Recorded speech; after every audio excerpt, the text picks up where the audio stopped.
So the afim is the more potent as compared to the others.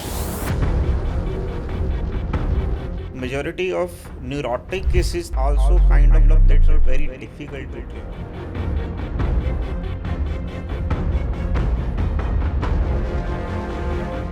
Majority of patients that we used to see were psychotic. The place has a very important role in that. Opioid dependence. Hello everyone. My name is Dr. Sachin Arora. I am a practicing psychiatrist in Dwarka, New Delhi, and today I have the honor and pleasure of welcoming with me one of my very dear friend and an ex-student, Dr. Vivek Attri. Hi Dr. Vivek. Thank you for coming here. Thank you so much for the opportunity, sir. Pleasure is all mine. So today with Dr. Vivek, as the title of the podcast says, we are here to talk about a very important area, opioid dependence. Since you are practicing in Gurdaspur and you have worked in different parts of the country, trained in different places, can you tell us first about your journey with psychiatry after MBBS? Yes, sir. I joined DPM in Central Institute of Psychiatry, Ranchi in 2016. And in 2018 I passed out from there, and from 2018 mid to 2020 post DPM I worked in a de-addiction center in Firozpur, Punjab. After that I again started preparing for the MD entrance, because always dreamt of having a MD. So that was another journey. In that journey I also did 14 months approximately job in AIMS, Kalyani, West Bengal, and then I simultaneously studied, and then in 2023 I went back to CIP Ranchi and I did my MD from there, and last year I passed from there, and currently now I am practicing in my hometown, which is Gurdaspur in Punjab, and I have started my own clinic there. Okay, so according to this, you have worked in 3 states, Jharkhand, and then West Bengal, and then your own Punjab. In Punjab also you have worked in 2 districts. Yes. So right now you're in Gurdaspur. First of all, when you went through these 3 different states and different types of patient you saw in psychiatry, do you feel that there's a difference in the patients that are presenting to you in Punjab versus that are presenting to you in Ranchi or Kalyani, that is in West Bengal? Dr. Vivek, you have practiced in and worked in 3 different states of the country, West Bengal, then you said about Jharkhand, Ranchi, and then you Punjab also twice. Do you feel there's a difference in the patient that presented to you in Jharkhand versus West Bengal versus Punjab? Kind of patients you see in your routine practice, the place has a very important role in that. I'll start from that Jharkhand, CIP Ranchi, from where I started my journey in psychiatry, because it's kind of an institutional setup. Majority of patients that we used to see were psychotic in nature. It can be a non-affective psychosis or an affective psychosis, which we call as a bipolar mood disorder. So apart from that, being a center of excellence and a premier institute, majority of neurotic cases that we used to see in the OPD of CIP were like they have consulted from multiple places, and neurotic cases that we see in CIP are also kind of that are very difficult to treat. So in that way, Jharkhand, this was my experience. Then coming to West Bengal, Kalyani, AIMS, where I have worked for approximately 13-14 months, there the kind of patients were entirely different, in the sense somatoform, mixed anxiety and depressive symptoms, and because that's being a medical college setup, those were the patients that we used to see very frequently. So that was there. Obviously, being a tertiary care center and a central institute, psychotic, being it non-affective or affective psychosis, we used to see those patients. And apart from that, we also used to have the substance use disorders. We also used to have those patients in Kalyani.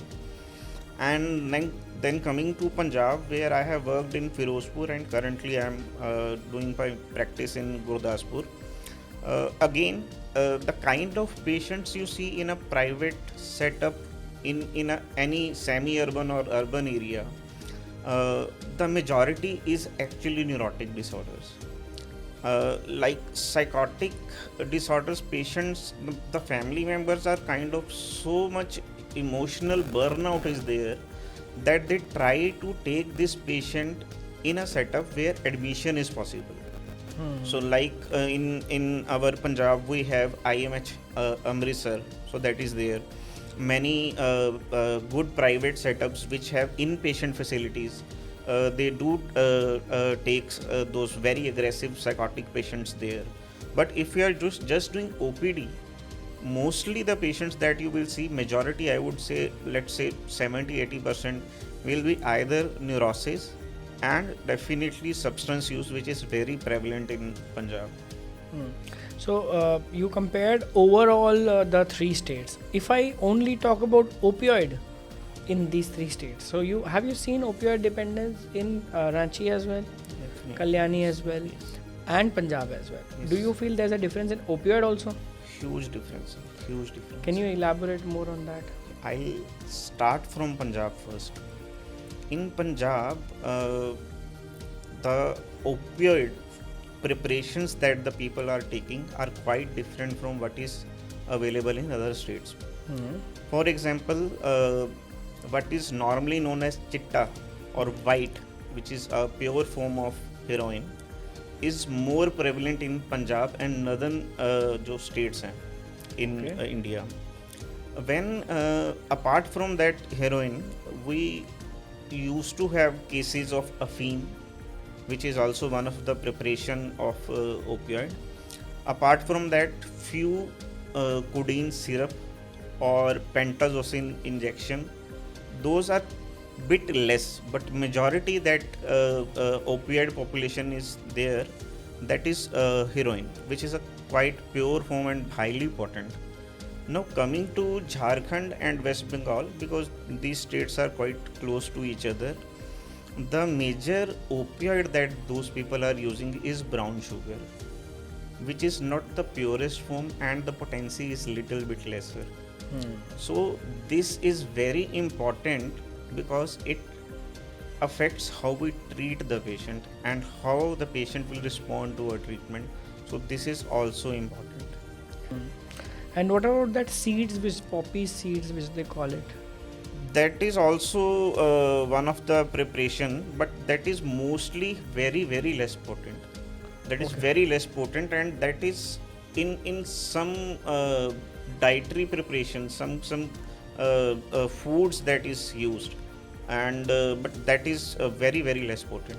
Do people use it for muscle pain or something like that also? To be honest, afim, there are a lot of myths in Punjab.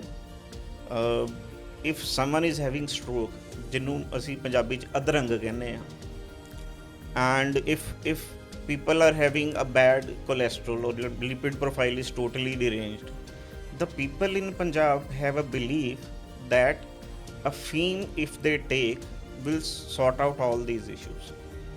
In almost 10 years of my experience, I have seen many patients who just started because some of their friend or relative told them कि यार तेरा खून संघना तू अफीम ले लिया कर. Okay. And then unfortunately, because it's very potent, and then they are not able to bear the withdrawal, and then they get dependence of that particular thing. Okay. So when we talk about treatment, suppose opioid patient comes to you today, most of the patients who are coming are like voluntary or brought by someone? I would say it's a ratio. I'm not quoting any data, but Your as per my experience. experience, I would say 60% come by themselves. So when they come by themselves, what do they want from you? Do they want de-addiction or do they want substitution? What are the patient expectations from you? Majority of patients that they come to us because they have already lost a lot of money. I have seen families which had a lot of land, khet, jameen, which was all lost because of the opioid, heroin particularly, because that's very very very costly. So when they lose significant amount of money, the atmosphere at home is really really bad. There are a lot of critical comments from the family itself. Then many patients come by themselves and they say, sir, I am motivated, I just want to get rid of this. So almost 60% patients come by themselves, and majority जो 40% patients, out of those, almost I would say 30% patients are brought by the family members who are kind of fed up because they feel that he has ruined all the property, all the land is lost, and then they come ki, okay, give us some solution to this. Then that is also one of the way. Minor, I would say just 10% come with the overdose. And that is a very very important thing, because in overdose, if someone is injecting the heroin in high dose, that leads to significant respiratory depression. And I have seen 3 to 4 patients when I was in Firozpur who had their SpO2s below 70. And I had to immediately refer them to a good center with a ICU setup, because they might need intubation and a ventilator. Okay. So when the patient comes for voluntary, so how do you decide which drug to start with? Sir, it mainly depends on the, I would say, the kind of motivation that person is having. Past abstinence attempts also are taken into consideration. The socio-occupational background of the person is also very very important. The kind of support from the society as well as the family members is also very important. Now coming to, let's take an example of a person who has almost 3 to 4 times he has tried other ways to get rid of the opioid problem, and he has a peer group, kind of a peer group with whom he started this substance use, and his job is like not that good, the family support is not good, and there are multiple failed abstinence attempts. In those patients, we should go with substitution. Okay. So suppose you don't want to go for substitution, suppose you want to manage opioid withdrawal. Yes. So how do you manage opioid withdrawal usually when you worked in a de-addiction center in Firozpur?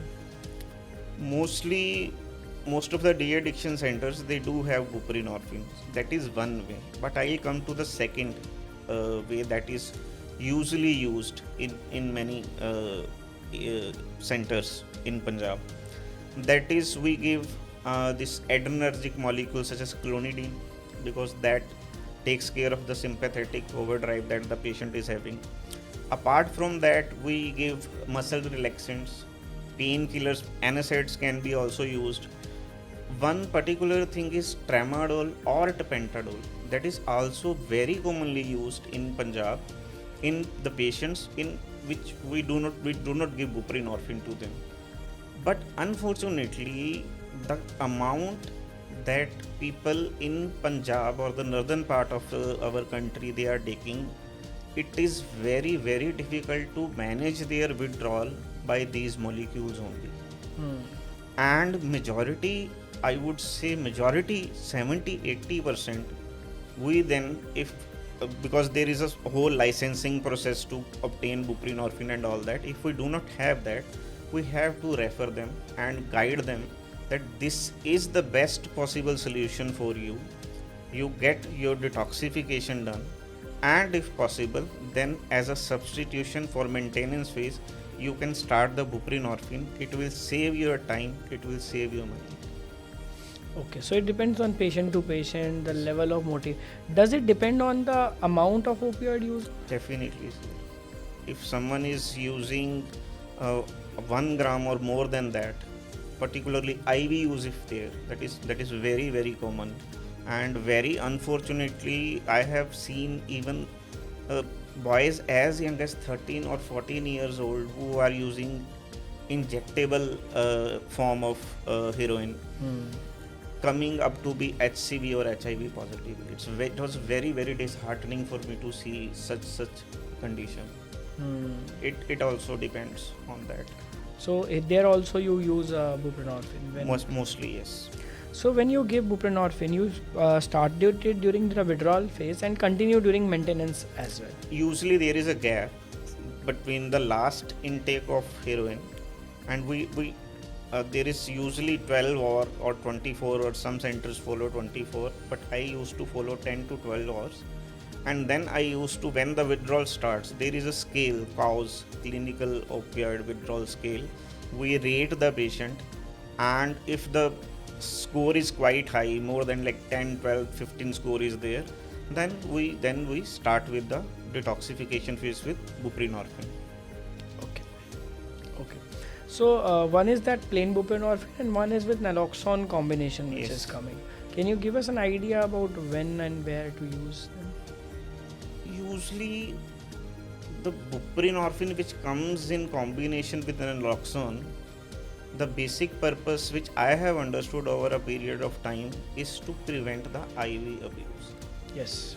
Because taken sublingually, the bioavailability of naloxone is almost negligible.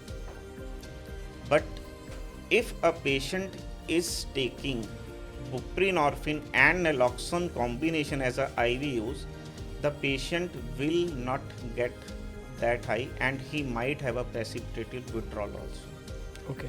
So that is there. Okay. But overall, we can do buprenorphine only, and we can also manage the withdrawal with buprenorphine and naloxone combination, which is usually 2 milligram of buprenorphine and 0.5 milligram of naloxone. Another preparation is 0.4 and 0.1. Okay. And when you manage withdrawal on clonidine or let's say tapentadol, then gradually you stop these drugs and then you put the patient on naltrexone. Yes. As an anti-craving. Yes, it depends on the motivation. And majority of the centers in Punjab, I have heard from my colleagues also, they take consent. For naltrexone. Definitely, they take consent, and definitely there is 48 to 72 hour period after tapentadol or any opioid agonist that we give, that there should be at least 48 hours to 72 hours gap. After then we give naltrexone. There is another way to check whether there will be any precipitated withdrawal or not. That is naloxone challenge test, which is 0.8 milligram while that comes. We give 0.2 milligram IV and we observe the patient for 15-20 minutes. And if there are no signs of withdrawal, we are good to go. We can start naltrexone. Okay. And then how long the naltrexone is continued? There is no duration criteria, to be honest. It totally depends on patient to patient. The very, very, very important thing is the patient socio-occupational dysfunction is not there. Like his job is stable, his relationship with the family members is now good, he is able to understand what harm the opioid did to him, he is motivated enough to carry on his life, do some job, earn for his family, the social as well as the family relationships are good, then till then we should continue that. Okay. But to be on practical purposes, most of the centers are somehow following 6 months or 9 months, or some are even using for a year. But usually it depends on patient to patient. When he is perfectly fine, job is stable, relationships are stable, then till then actually we should continue that. Like you mentioned, in heroin users, when they are IV 1 gram, so the withdrawal is many a time not manageable by clonidine and tapentadol. So there you start with buprenorphine to manage withdrawal and maintain also. Yes.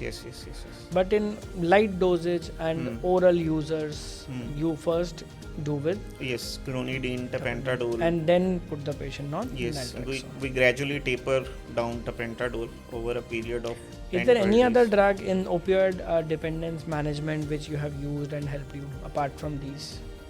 No, to be honest, buprenorphine naloxone combination, and these are the only molecules that I have used. Methadone is also available. But you have experience yes, with these. but I have experience only in these. And out of all these, which according to you has the best results? To be honest, buprenorphine. It can be combination also or a plain also. It works the best. Okay. But after the patient is put on buprenorphine, can he eventually stop buprenorphine also? Yeah, criteria is almost same what I have told in naltrexone actually. Till that we can actually continue with the buprenorphine, and then we can gradually taper it off. It's tapered off like very slowly, 0.4 milligram dose over a period of a week, and gradually then we taper it off. Okay.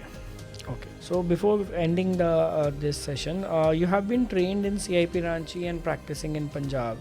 But you worked in AIMS Kalyani in between. So AIMS Kalyani was a medical college setup and CIP Ranchi is a mental hospital setup. Yeah. You said that the patient profile is different. Do you think there's a difference in MD training also for residents in medical college and mental hospital setup? That's a very common question that I get from my juniors. Like working in a medical college setup or working in an institutional setup, and you are doing your residency is a different experience altogether. There are pros and cons to each of the setup.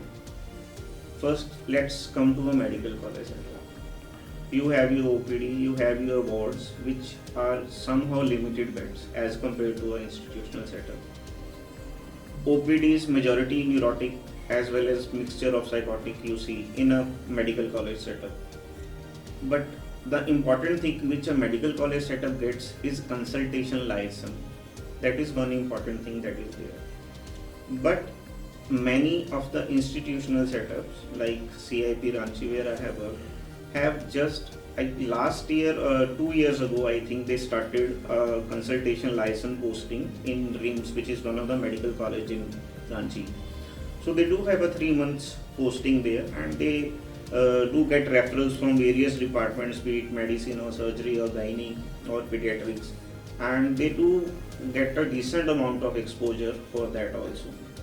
So if I would say medical college setup, the one disadvantage which I felt was the amount of hours you are putting in daily is significantly higher. Reason being, you have your OPD, you have your ward, you see the patient, you take admission, you do everything. Approximately 2 to 3 hours are spent daily on referrals, which can be very tiresome for some. Not everyone, but it feels overwhelming for few. But in a institutional setup, CIP particularly where I have worked, majority of the days in a week we used to get free by 5 or 6 p.m. and OPDs are definitely 2 days OPD in a week. Those days we used to stay in ward for let's say 8-9 p.m. tak chala jata. Okay. So according to you, the CLP exposure in CIP also is decently enough? Decent enough. There's, like majority of cases that we see in CL psychiatry are mostly delirium, some somatoform, medically unexplained symptoms that we get, some postpartum blues or depression or psychosis. They do get a decent amount of exposure in that also.